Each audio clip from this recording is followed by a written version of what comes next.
नमस्कार मित्रों, आज हम आपको गणगौर की 3 कहानियाँ, गणेश जी की कहानी, लपसी तपसी की कहानी, गणगौर में सुनी जाने वाली प्रमुख 5 कहानियाँ सुनाने जा रहे हैं। सबसे पहले गणेश जी की कहानी सुननी चाहिए तो गणेश जी की कहानी इस प्रकार है। एक बार छोटा सा लड़का चम्मच में दूध और चुटकी में चावल लिए घूम रहा था। सबसे बोल रहा था, कोई मेरी खीर कर दो, कोई मेरी खीर बना दो। कोई उसकी खीर नहीं बना रहा था। एक बुढ़िया को उस पर तरस आ गया और उस बुढ़िया ने उस छोटे से बालक को कहा, आ बेटा, ले मैं तेरी खीर बनाऊं। वह बालक तो गणेश जी थे। गणेश जी ने जब चम्मच में से दूध गिराना शुरू किया तो दूध की धार बंद ना हुई। बुढ़िया बड़े बड़े बर्तन लाई, सारे बर्तन भर गए। दूध की बड़ी बड़ी टोकनियां भर गई, चावल के भगोने भर गए। बुढ़िया समझ गई ये बालक नहीं, बालक के रूप में कोई देवी देवता है। उसने खुश होकर खूब सारी मावे मिश्री डालकर खीर बनाई और आवाज़ दी, हे चुटक मनार भगवान, आओ भोग लगाओ। तब बुढ़िया की बहू को भूख लग रही थी। उसने एक कटोरी में खूब सारी खीर भरकर दरवाजे के पीछे चुटक मनार भगवान का नाम लेकर खीर का भोग लगा लिया। जब चुटक मनार भगवान आए तो बुढ़िया से बोले, माँ मेरा तो भोग लग गया। बुढ़िया बोली, बेटा आपका भोग कैसे लग गया, अभी तो आप आए हो। तब बेटे ने कहा, देखो जब तेरी बहू ने कटोरा भरकर खीर खा ली दरवाजे के पीछे बैठकर, तभी मेरा भोग लग गया। अब बुढ़िया समझ गई। बुढ़िया ने भगवान जी से प्रार्थना की, हे भगवान, मैं इस खीर का क्या करूं? तब चुटक मनार भगवान बोले, माई मैं तेरी भक्ति से बहुत प्रसन्न हूँ। तू इस खीर को सारे जग में बांट, सबको बांट। बुढ़िया बोली, भगवान जी मैं तो बहुत ही बूढ़ी हूँ, मैं घूम फिर कर इस खीर को नहीं बांट सकती। गणेश जी ने चुटकी बजाई और बुढ़िया को 12 बरस की कर दिया। बुढ़िया ने सारे जग जनार दिया, सबको खीर बांटी। खीर तो तब भी खत्म ना हो। तब चुटक मनार भगवान जी बोले, जा बुढ़िया, देली पे खड़ी होकर 3 बार बोल दे, खीर खत्म हो जाए धन आ जाए, खीर खत्म हो जाए धन आ जाए, खीर खत्म हो जाए धन आ जाए। इस तरह से बुढ़िया ने देली पे खड़े होकर 3 बार बोला। धन बढ़ता चला गया, खीर खत्म होती चली गई। तब चुटक मनार भगवान बोले, मांग बुढ़िया, क्या मांगती है? बुढ़िया बोली, भगवान आपने सब कुछ दे दिया, आपकी भक्ति दे दी। लेकिन भगवान जी कहने लगे, वरदान तो तुझे मांगना पड़ेगा। तब बुढ़िया ने वरदान मांगा, हे भगवान, मेरी पोत बहू सोने के कटोरे में दूध लेकर आए और भगवान श्री कृष्ण जी हंडोले में बिठाकर मेरे को वैकुंठ ले जाएं। गणेश जी ने ऐसा ही आशीर्वाद दिया। बुढ़िया की पोत बहू कटोरे में दूध लेकर आई और भगवान श्री कृष्ण जी वैकुंठ धाम ले गए। हे चुटक मनार भगवान, जैसा उस बुढ़िया पर टूटे हम पर भी टूटना। इस कहानी को कहते सुनते हुंकारा भरते सब पर चुटक मनार वैसे ही कृपा करें जैसे उस बुढ़िया पे की। बोलिए गणेश जी महाराज की जय। जय मेरे चुटक मनार भगवान की जय। गणगौर व्रत में अमर सुहाग देने वाली कहानी जरूर सुननी चाहिए। गणगौर की अमर सुहाग वाली कहानी आज हम आपसे शेयर कर रहे हैं मित्रों। चैत्र का महीना आया। पार्वती जी भाभीियों के साथ उज्जमन के लिए पीहर जाना था। महादेव जी बोले, हम भी तुम्हारे साथ चलेंगे। तो ईसर गोरा नंदी को साथ लेकर निकल पड़े। महादेव जी नंदी पर बैठे और पार्वती जी पैदल चलने लगी। लोग कहने लगे, देखो आदमी तो सवारी कर रहा है और औरत पैदल चल रही है। महादेव जी नंदी से उतर गए और पार्वती जी नंदी पर बैठ गई। ये देख लोग कहने लगे, देखो औरत सवारी पर बैठी है और पति पैदल चल रहा है। ऐसा सुन पार्वती जी भी नीचे उतर गई और दोनों जन पैदल चलने लगे, साथ में नंदी भी चलने लगे। अब लोग बोले, देखो वाहन होते हुए भी दोनों पैदल चल रहे हैं। ईसर गोरा दोनों नंदी पर बैठ गए। तब लोग बोले, देखो छोटे से जीप पर दोनों जने बैठे हैं। पार्वती बोली, भगवान दुनिया कैसी है, नंदी पर बैठने नहीं देती और पैदल चलने नहीं देती। ईसर जी बोले, पार्वती जी ये संसार ऐसा ही है, ऐसा ही होता है। यहाँ पर आगे गए तो एक गाय उठती बैठती बेचैन हो रही थी। गोरा जी पूछने लगी, महादेव जी, ये गाय कष्ट में क्यों है? तो ईसर जी बोले, इसके बछड़ा होने वाला है। गोरा जी बोली, बच्चे के लिए इतना कष्ट मुझसे सहन नहीं होगा, मेरे तो गांठ दे दो। ईसर बोले, आगे चलो। आगे गए तो घोड़ी उठ बैठ करती हुई दिखाई दी। गोरा जी बोली, इस घोड़ी को क्या कष्ट है? तो ईसर जी बोले, इसके बच्चा होने वाला है। गोरा जी बोली, मुझसे इतना कष्ट सहन नहीं होगा, मेरे तो गांठ ही दे दो। ईसर जी बोले, आगे चलो। आगे गए तो राजा की नगरी में उदासी छाई थी। ढोल नगाड़े उल्टे पड़े थे। गोरा जी पूछने लगी, यहाँ पर सब उदास क्यों हैं? ईसर जी बोले, यहाँ रानी के कंवर होने वाला है। अब तो गोरा जी माने नहीं, बोली, बच्चे के लिए इतना कष्ट, मुझे बच्चा नहीं चाहिए, मुझे तो आप गांठ ही दे दो। ईसर जी को गांठ देनी ही पड़ी। ईसर जी ससुराल पहुँचे, पीपल के पेड़ के नीचे वास किया। गोरा जी पीहर में सहेलियों में मगन हो गई। गनगौर नज़दीक आई। ईसर जी बोले, आज गनगौर है, सब औरतें पूजने आई। सवेरे से ही स्त्रियां पूजा करने लगी। गोरा जी सभी को सुहाग बांटने लगी। दोपहर के बाद बड़े घरों की औरतें ओढ़ पहनकर 16 श्रृंगार करके 36 पकवान लेकर आई और गीत गाती हुई आई। गोरा जी बोली, सुहाग तो सारा बांट दिया, ये औरतें अब आई हैं। ईसर जी बोले, गोरा जी, चीटी उंगली से जल में घोलकर नैनों का काजल निकालो, मांग से सिंदूर निकालो, नाखूनों से मेहंदी निकालो और रोली में घोलकर सभी स्त्रियों को अमर सुहाग दे दो। उस वक्त गोरा जी ने मांग का सिंदूर, चीटी उंगली की मेहंदी, टीकी से रोली, आंखों का काजल लेके लोटे के जल में डालकर जवारे से सभी पूजा में आई कन्याओं व स्त्रियों को अमर सुहाग के छींटे दे दिए। गोरा जी ने ईसर जी से कहा कि कहे अनुसार सबको अमर सुहाग दिया। अब ईसर गोरा जी घर आए। ईसर जी जिमने बैठे। जितना भी भोजन बना था सारा का सारा जिम गए। अब गोरा जी जिमने बैठी तो माँ बोली, बेटी मैं थोड़ा और भोजन बना देती हूँ। तो बेटी बोली, माँ मैं तो बेटी हूँ, कुछ भी खा लूँगी। गोरा जी ने जला हुआ रोट और बथुए की पिंडी खाकर लोटा भर पानी पी लिया। वहाँ से दोनों निकले। ईसर गोरा जी पीपल के पेड़ के नीचे आए। ठंडी छांव में थकी हुई पार्वती जी को नींद आ गई। ईसर जी ने पार्वती जी के पेट की ढकनी खोली तो देखा उसमें जला हुआ रोट, बथुए की पिंडी और थोड़ा सा पानी पड़ा है। ईसर जी ने ढकनी वापस ढक दी। पार्वती जी जागी तो ईसर जी ने पूछा, गोरा क्या क्या जीमा? गोरा जी बोली, ईसर जी जो आपने जीमा वो ही हमने जीमा। ईसर जी कहने लगे, पार्वती सच बोलो। गोरा जी बोली, रसोई में माँ कोई भेद थोड़ा ही करेगी। ईसर जी बोले, देखो गोरा जी, तुम्हारे पेट में तो जला हुआ रोट, बथुए की पिंडी के अलावा थोड़ा सा जल है। गोरा जी बहुत नाराज हो गई, बोली, देखो भगवान, आज तो आपने मेरे पेट की ढकनी खोली, ऐसे जगत के साथ मत करना। पीहर की बात ससुराल में, ससुराल की बात पीहर में नहीं करनी चाहिए। पार्वती इतना बोली। ईसर गोरा जी ने वापस कैलाश जाने के लिए रवाना हुए। आगे देखा राजा के यहाँ शहनाइयाँ बज रही थी, लोग खुशियाँ मना रहे थे। रानी भी बहुत खुश थी। गोरा जी बोली, कुंवर होने की इतनी खुशी होती है, आप मेरी गांठ कृपा करके खोल दें। ईसर जी बोले, पार्वती मैंने तो आपको पहले ही कहा था, मेरी गांठ खुलेगी नहीं। आगे घोड़ी के बच्चा हुआ, वह अपने बच्चे को प्यार से चाट रही थी, वह बहुत प्रसन्न थी। पार्वती बोली, भगवान आप मेरी गांठ खोलो। महादेव जी बोले, ये गांठ नहीं खुलेगी। आगे गायें अपने बच्चे को प्यार से चाट रही थी और बहुत ही खुश नजर आ रही थी। उस गाय की मालकिन भी बहुत खुश थी।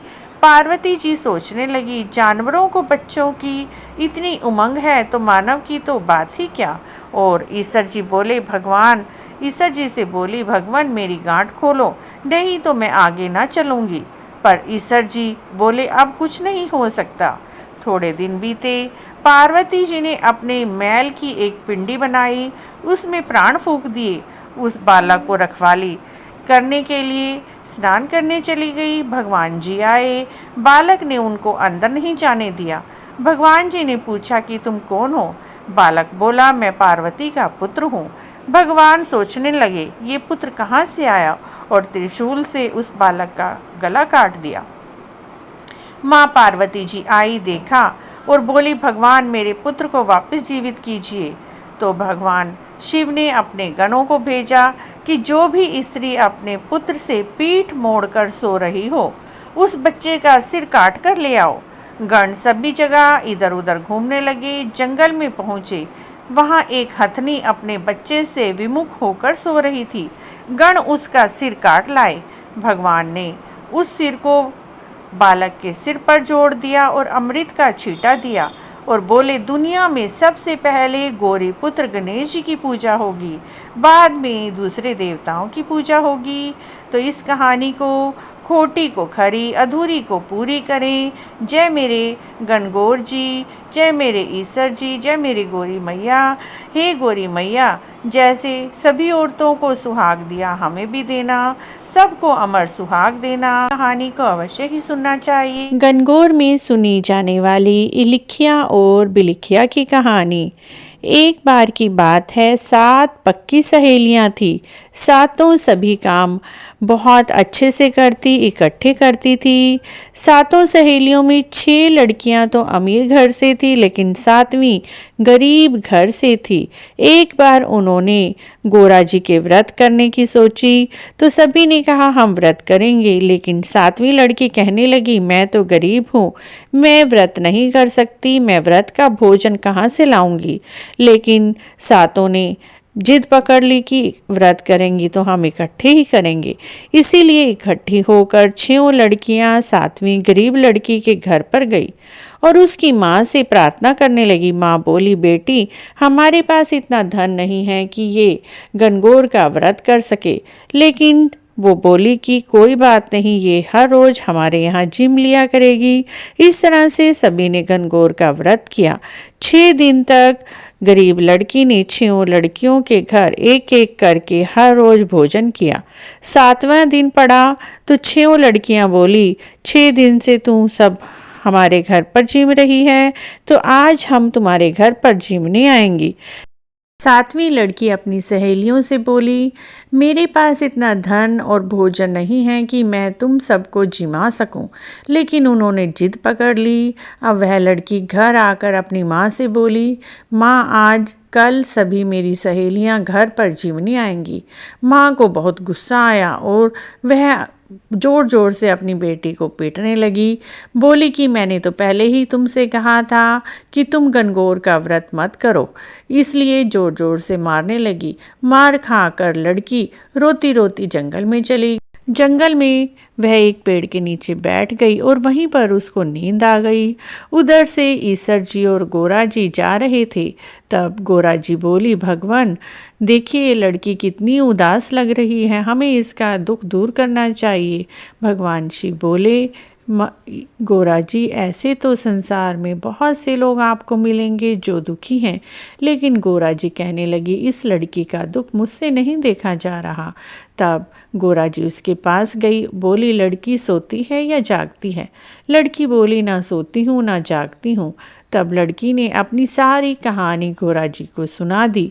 गोरा जी ने कहा, उठ और सुबह होते ही अपने आसपास के सारे कंकर पत्थर पेड़ पौधे से घिरे हुए पत्र उठाकर घर ले जाना और अपने घर के कमरे के कोनों में, चारों कोनों में रख देना। तो लड़की ने ऐसा ही किया। जितनी भी उसके चुन्नी के पल्ले में आए उतने कंकर पत्थर सूखे बेल पत्र सब उठाकर वहाँ से ले गई और अपने घर के कोने कोनों में रख दिए। सुबह उठकर देखती है तो पूरा कमरा हीरे जवाहरात से जगमगा रहा है। तब उसने अपनी माँ को बुलाया। माँ ने कहा, बेटी तू इतना धन कहाँ से लाई? तब उस बेटी ने अपनी माँ से बताया कि मुझे ईश्वर और गोरा जी ने यह दिया है। तब माँ ने एक हीरा उठाया और उसे बेचकर खाने पीने की बहुत सारी वस्तुएं ले आई। अगले दिन जब उसकी सहेलियां जिमने आई, उन्होंने 36 पकवान बनाकर उन्हें खिलाए। वो भी खुश हुई और पूरा दिन अपनी सहेलियों के साथ उसके घर ही खेलती रही।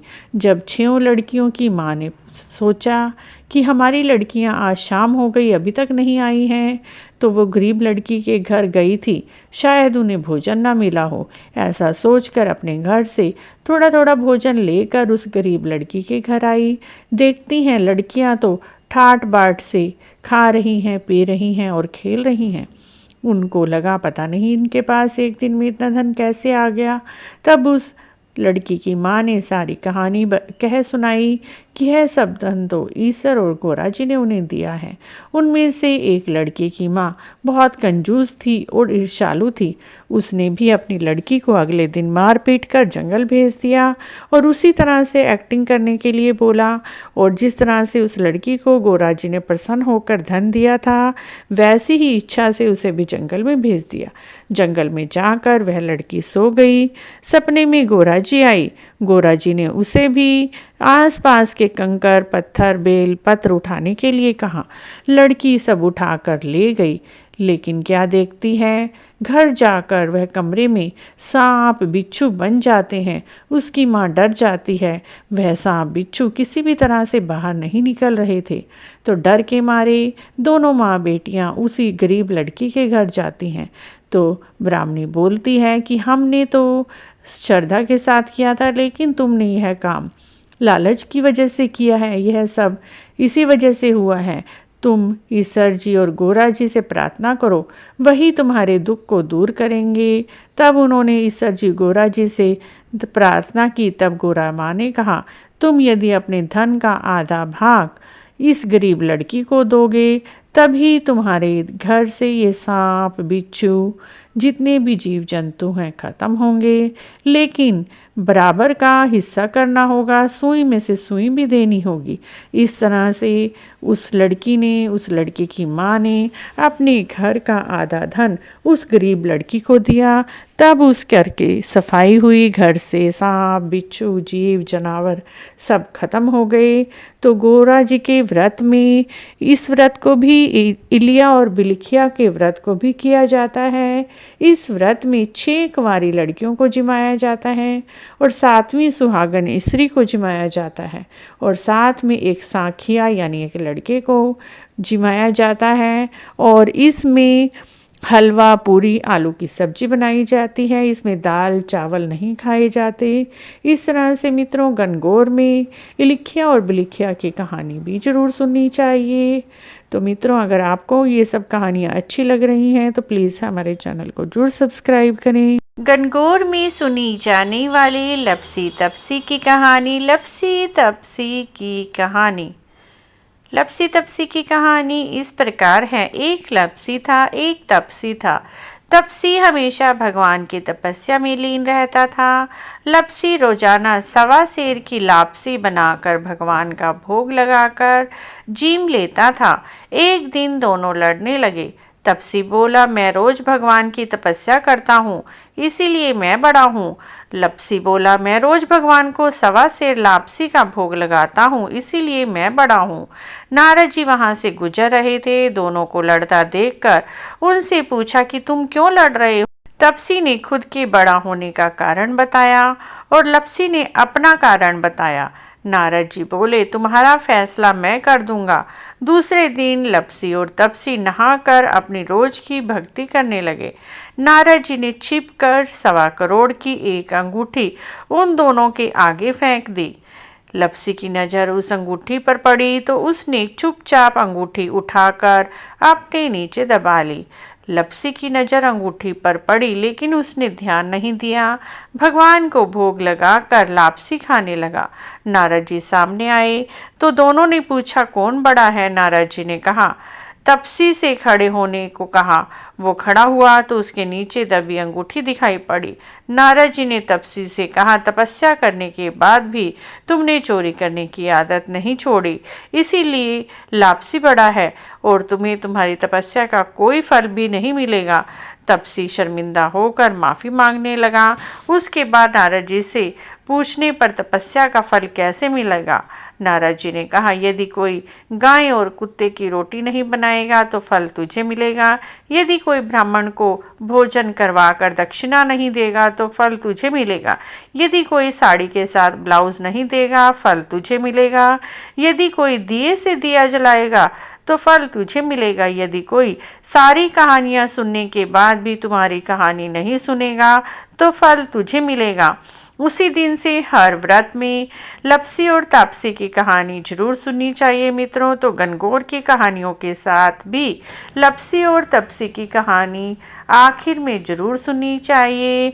तो मित्रों, आपको गणगौर की सारी कहानियाँ कैसी लगी? अगर अच्छी लगी हैं तो प्लीज़ हमारे चैनल को जरूर सब्सक्राइब करें, लाइक भी करें, शेयर भी करें। Thank you for watching. और कमेंट बॉक्स में जय गौरा मैया, जय ईश्वर भगवान अवश्य लिखें।